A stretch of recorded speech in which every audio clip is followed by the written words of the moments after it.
howdy, how are you all? Today we're going to be talking about a saga K-drama called Yeonmo, or The King's Affection.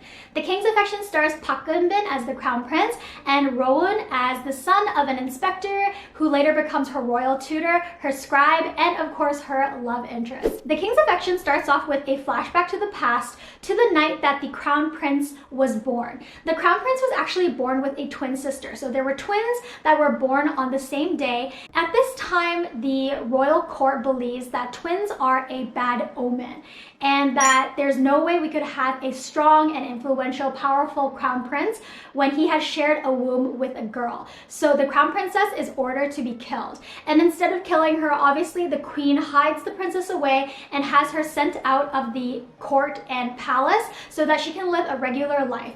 But somehow years later, she ends up re-entering the palace as a court maid. Her name as a peasant is Tami, and Tami ends up meeting her real brother. And it's kind of freaky because they have this moment where they're like, whoa, you look exactly like me. And they don't really think anything of it because they're literally kids. And the crown prince takes this as an opportunity to swap places with Tami for a day or two so that he can go out, explore the outside world, and also visit his previous tutor who was recently fired from his position. Rumors start to get out that there is a court maid, another individual that looks exactly like the crown prince. And of course the people from the flashback who wanted the crown princess dead, they have their suspicions aroused, and once again the inspector is dispatched to murder Tami. But at this moment, on this day where the inspector is hunting down Tami, Tami is swapped with the crown prince. So the crown prince is dressed like a girl and Tami is dressed like the crown prince, so she's safely inside the palace. The crown prince ends up being shot by an arrow by the inspector and dies in Tami's identity. What does this mean for the story? It means that now Tami has to take up the mantle of crown prince and pretend to be her brother for the next 10 years of her life. The queen makes her do this because otherwise the queen would be dead, the servants would be dead, Tami would be dead, and the kingdom would be out of a crown prince and everything would be thrown into chaos. So Tami does take up this role, and we flash forward to see Park Eun-bin living her life as the crown prince in the palace. The sad thing is that Tami had to give up her previous life, which includes her budding romance with childhood Rowoon's character. And they reunite again as crown prince and royal tutor, and that's how they slowly get closer together. As they get closer together, the gender bender conflict comes up because Rowoon is wondering why he is constantly thinking of the crown prince. For Park Eun-bin, she actually makes for a very convincing crown prince. She's learned hunting, horse riding, all the knowledge and literature that comes with a royal education, and she's actually a very stern, stoic, and serious prince that cares a lot for the peasants. There are only a couple of people that know Tami's true identity. This is her main court lady, the eunuch, her cousin Ihyun, and then later obviously Rowoon, who is another main character.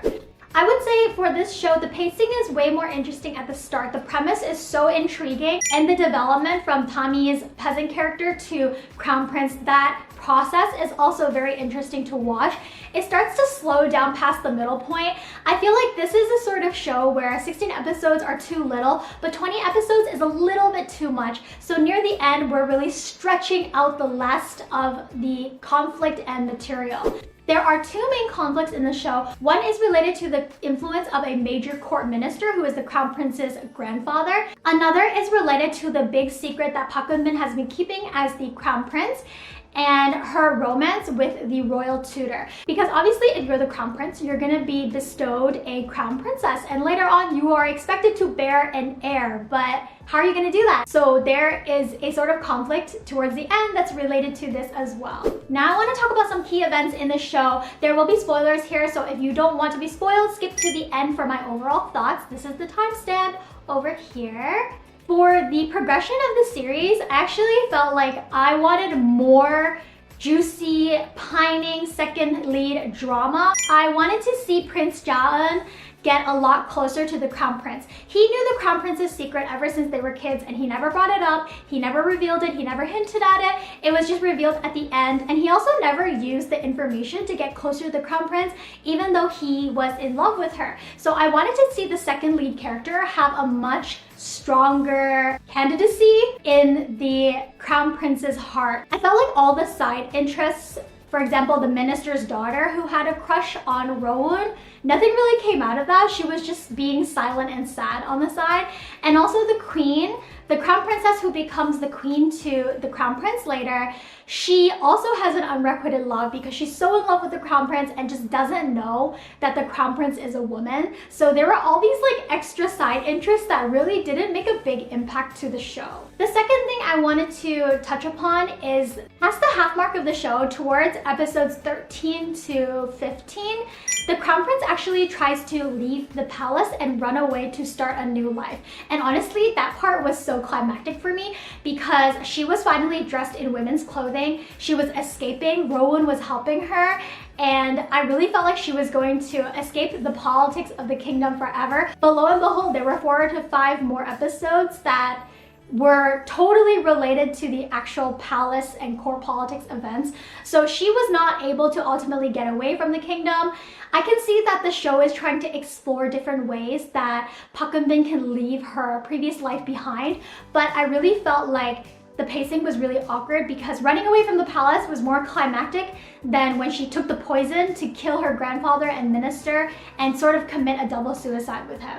Okay, anyways, spoilers are done, so let me give you guys my overall thoughts on the series. As for the romance, I liked that the romance was a lot more open towards the end of the series. There were a lot of cutesy moments between Rowoon and Park Eun-bin once they both confessed their feelings to each other, but I did feel like some of the romance scenes towards the end were really fluffy and didn't do much to forward the final conflict, which is the crown prince or king versus the minister grandfather. There are a lot of side characters that don't get that much screen time, but they become very lovable characters because they are so closely intertwined with the main characters' lives. For example, I love the court lady and the eunuch that follow the crown prince around. I also think that Rowoon's character's father, the inspector, his character was really nicely well done, and I really liked seeing the tension between the inspector that's working for the minister and also the inspector who's working for the king and later on the crown prince. And they sort of had a bromance going on in the side plot. Park Eun-bin was definitely carrying the show in my opinion. She really has some solid acting chops and she was able to show off a whole different sort of charisma taking on a male character. I almost feel like she embodied the masculine traits in her character a bit better than her girly traits near the end of the show. So anyways, I hope you guys enjoyed this slightly messy review on The King's Affection.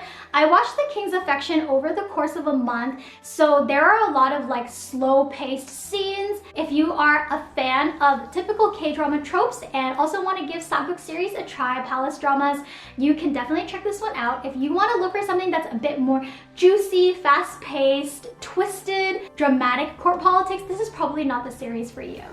I hope you guys subscribe and like for more, and I will talk to you guys in my next video very soon. Bye!